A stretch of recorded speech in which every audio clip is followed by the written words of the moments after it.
Assalamualaikum warahmatullahi wabarakatuh. Halo semuanya, selamat datang di video pembelajaran saya. Perkenalkan, saya atas nama Siti Hajar dari kelompok 3 mata kuliah Ulumul Quran dari Universitas Muhammadiyah Makassar. Pada kesempatan ini, saya akan membahas materi yang sangat menarik, yaitu asbab an-nuzul, makkiyah dan madaniyah. Yuk kita mulai. Yang pertama yaitu pengertian asbab an-nuzul. Apa sih asbab an-nuzul itu?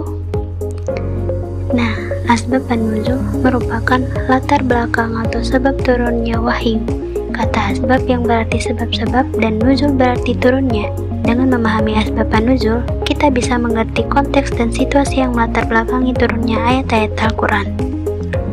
Yang kedua, pentingnya memahami asbab an-nuzul. Tanpa memahami asbab an-nuzul, kita bisa salah menafsirkan ayat Al-Quran. Al-Quran memang universal, namun banyak ayat yang memiliki konteks spesifik yang hanya bisa dipahami dengan mengetahui latar belakang turunnya. Memahami konteks ini memberikan pemahaman yang lebih utuh tentang maksud dan penerapan ayat tersebut.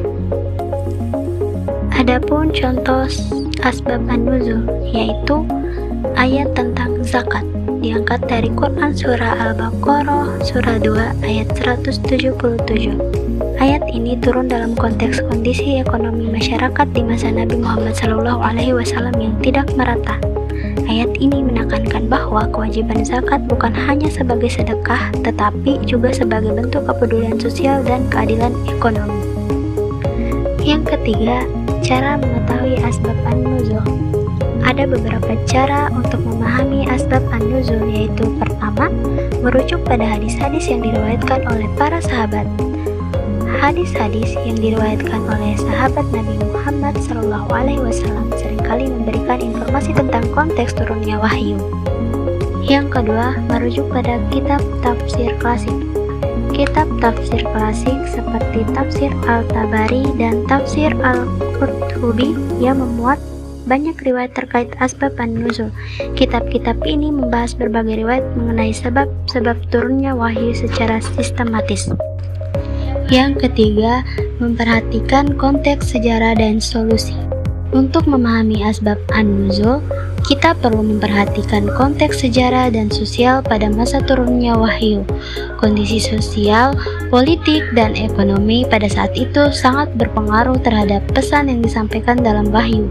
Contohnya, peristiwa Perang Bandar atau Uhud sangat mempengaruhi pembentukan hukum-hukum tertentu dalam Islam. Yang keempat, menggunakan kajian ilmiah modern. Seiring perkembangan ilmu pengetahuan, kajian ilmiah modern juga berperan penting dalam memahami asbab an-nuzul.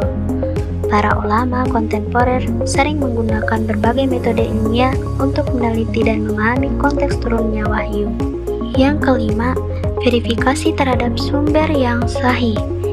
Harus kita pastikan sumber yang kita gunakan adalah sahih dan dapat dipercaya. Tidak semua riwayat atau informasi mengenai asbab an-nuzul itu akurat. Oleh karena itu, sangat penting untuk merujuk pada sumber-sumber yang sahih dan dapat dipercaya seperti hadis-hadis yang diriwayatkan oleh para sahabat Nabi Muhammad SAW dan kitab-kitab tafsir klasik. Perlu kita waspadai sumber-sumber yang tidak jelas atau lemah otoritasnya, karena hal ini dapat menimbulkan kebingungan atau penafsiran yang keliru. Pengertian makkiyah dan madaniyah Al-Quran. Apa sih makkiyah dan madaniyah Al-Quran? Ayat Al-Quran dibagi menjadi dua kategori utama, yaitu makkiyah dan madaniyah. Makkiyah merupakan ayat yang diturunkan di Mekah sebelum Nabi Muhammad SAW hijrah ke Madinah.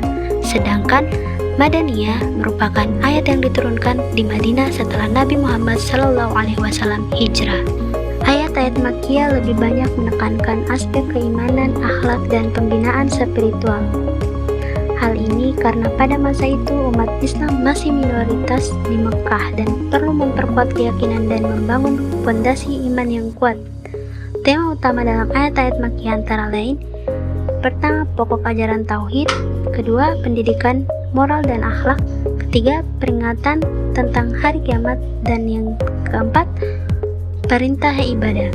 Sedangkan ayat-ayat Madaniyah lebih banyak membahas hukum-hukum Islam yang formal, terutama yang berkaitan dengan kehidupan bermasyarakat dan bernegara. Hal ini karena setelah hijrah ke Madinah, umat Islam telah membentuk sebuah komunitas yang lebih besar dan kompleks. Perbedaan konteks sosial dan sejarah antara Mekah dan Madinah. Sebelum hijrah, umat Islam di Mekah hidup dalam kondisi yang sangat sulit sebagai minoritas yang menghadapi penindasan dari kaum Quraisy. Ayat-ayat Makkiyah yang diturunkan saat itu lebih banyak berfokus pada pembinaan keimanan, penguatan spiritual, dan kesabaran dalam menghadapi ujian. Ayat-ayat ini menekankan tauhid, akhlak, dan persiapan moral untuk menghadapi tantangan hidup. Namun setelah hijrah ke Madinah, umat Islam membangun sebuah negara Islam. Nabi Muhammad SAW tidak hanya sebagai Rasul tetapi juga pemimpin negara dan kepala masyarakat. Kondisi yang lebih stabil memungkinkan wahyu yang diturunkan lebih mengarah pada pengaturan hidup bermasyarakat dan pembentukan negara. Ayat-ayat Madaniyah mengatur tentang urusan sosial, politik, dan hukum berdasarkan ajaran Al-Quran. Ayat-ayat ini menjelaskan bagaimana umat Islam harus hidup sebagai sebuah komunitas yang saling membantu, bagaimana mengelola harta, mengatur hak-hak individu dan komunitas, serta bagaimana berinteraksi dengan umat agama lain. Pentingnya memahami perbedaan ayat Makkiyah dan Madaniyah. Memahami perbedaan antara ayat Makkiyah dan Madaniyah sangat penting untuk menafsirkan Al-Quran dengan benar dan tepat. Ayat-ayat Makkiyah lebih menekankan pada pembentukan iman, tauhid, akhlak, dan persiapan moral umat Islam. Sedangkan ayat-ayat Madaniyah lebih banyak berisi hukum dan tata cara hidup bermasyarakat, peraturan negara, serta aturan etika dan sosial untuk membentuk kehidupan Islam di Madinah. Adapun ciri-ciri ayat Makkiyah dan Madaniyah. Ciri-ciri ayat Makkiyah. Yang pertama, fokus pada ajaran dasar agama, yaitu menekankan ajaran pokok Islam terutama yang berkaitan dengan keimanan. Topik utamanya antara lain tauhid atau keesaan Allah, kehidupan setelah mati, dan ibadah. Kedua, gaya bahasa yang tegas dan keras. Ayat Makkiyah cenderung menggunakan bahasa yang tegas dan keras, terutama saat menghadapi penolakan terhadap ajaran Islam. Ketiga, singkat dan puitis. Sebagian besar ayat Makkiyah sangat singkat dan puitis.